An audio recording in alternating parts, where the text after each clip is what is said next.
בסך הכל כל אחד מחפש איזשהו עיסוק שגורם לו הרבה הנאה, והקבוצה, האווירה כאן, זה באמת משהו ייחודי שאני, כל יום שלישי שאני מגיעה לפה, אני מברכת מחדש, שנפל בחלקי, וכל מי שמכיר אותי מאזור קריית אונו, חברים ותיקים, שומעים ממני ב4 שנים האחרונות, רעננה, בשבילי אתם, לא, הוותיקים של רעננה, אתם בהחלט דוגמה לאיך אפשר להפיק מהפנסיה ומהגיל הזה, ואני מאוד שמחה לראות כל אחת מכם, גם בתחילת התהליך, לאורכו, ושאתם יוצאות עם התינוק שלכם ככה על הידיים, זה אושר גדול גם בשבילי.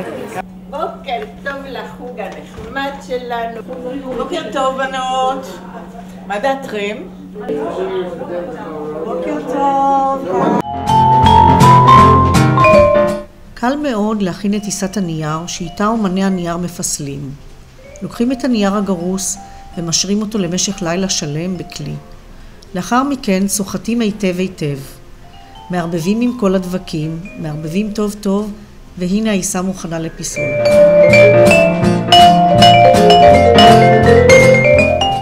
המחזור מהווה למעשה חלק גדול מחיי היום-יום שלנו, ובאמצעות פיסול בעיסת נייר, אומני הנייר חשים שהם תורמים גם לתרבות הקיימות וגם לשימור כדור הארץ.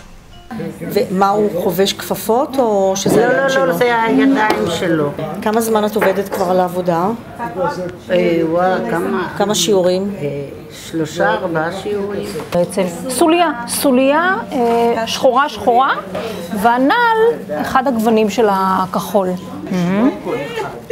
אלי, כמה זמן אתה עובד על העבודה הזאת? על זה? כן. חודש וחצי, משהו. איך הטוסיק שלה הוא פחות בולט עכשיו, נכון? יותר יפה.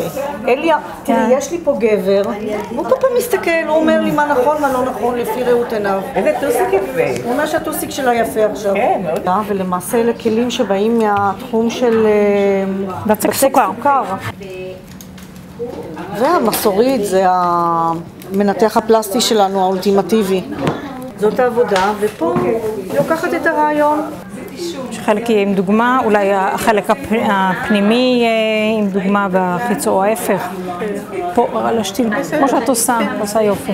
עם סכין חיתוך עשתה את החתכים מהצדדים, פתחה, שלפה את השום האמיתי, יכולה לבשל עוד היום קציצות או משהו, עוד שום. זה מריח יופי. דבק פלסטי. וסוגרים ומדביקים, ואת האיחוי הסופי עושים עם קצת עיסה טריה. יפה. וזה עשוי גם כן מעלה של בננה, מה זה היה?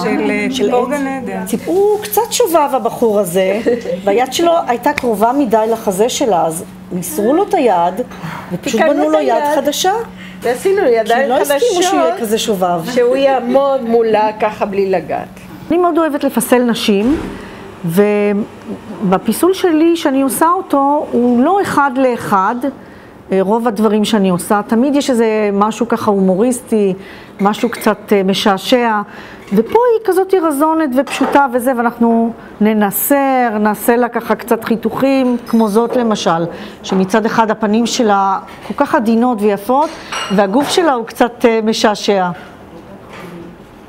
תמיד אני רציתי לעשות משהו אמנותי. אנחנו מחכים לזה פעם בשבוע להיפגש. אני חושב אנחנו ממש חברים טובים אחרי שנתיים. כן, וגם יוצא לנו, בגלל שזה מפגש ארוך, יוצא לנו לדבר על לא מעט דברים, ולפעמים גם בעיות, ואלי מעודד אותי ואני מעודדת אותו.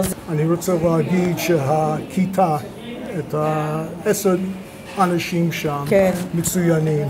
ואנחנו, אני חושב, אנחנו מאוד חברים טובים אחרי העבודה שלנו, וזה משהו מיוחד, אף פעם לא ראיתי 10 אנשים להגיע בחדר אחד, וזה ממש כיף.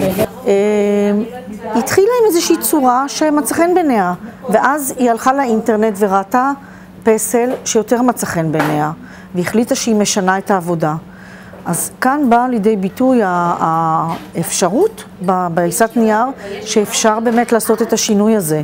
את רואה איך שהיא מרחה את הדבק ומניחה את המפית בצורה כזאת שתתאים לה לצורה. כאן אנחנו רואים עבודה פיסול שימושי, גם קישוט וגם שימושי, כי אפשר, זה מין קערה להכיל בה דברים, אולי אפילו עציץ, מה שהחליטו. אנחנו רואים שלמרי פופינס כבר יש עיניים יפהפיות וחינניות, ואחרי שכבר נצבעו העיניים, אז האומנית שלנו כאן רואה שהשפתיים הן עבות מדי, אז היא מקטינה אותם, וזה הבחור עם החליל. ופתאום אנחנו רואים שיש לו פנים, ויש לו כובע, ויש לו קסקט, והיד שלו כבר מסודרת. ועכשיו מה שדפנה עושה, הפעולה הזאת, זה ההחלקה. הנה, היא עובדת והיא עושה עבודות יפהפיות, עבודות שלה גם מאוד חלקות ומדויקות. תוך כדי עבודה היא כל הזמן מחליקה את העיסה.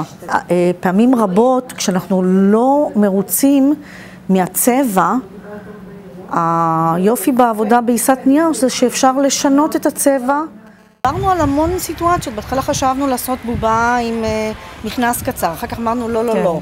בתוך העירייה זה לא יכול להיות בובה עם מכנס קצר. בתוך העירייה זה גם לא יכול להיות מחשוף יותר מדי עמוק, אז אנחנו חיסינו מה שצריך. בסוף העבודה, החלטנו שהיא תהיה בובה עם טלפון שמתקשרת למוקד העירוני.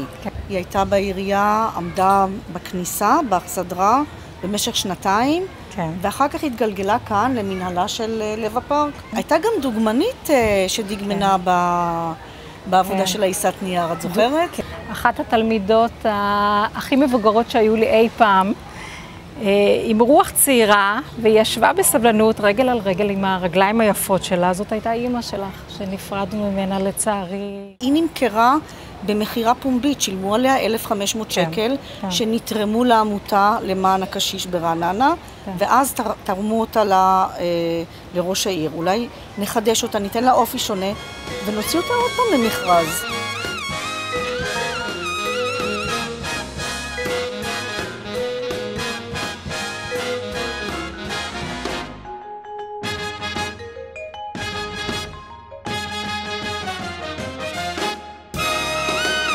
בסדר, נגיד. לחיים צריך כל פעם. אוהבת את כולכם, את כולכם.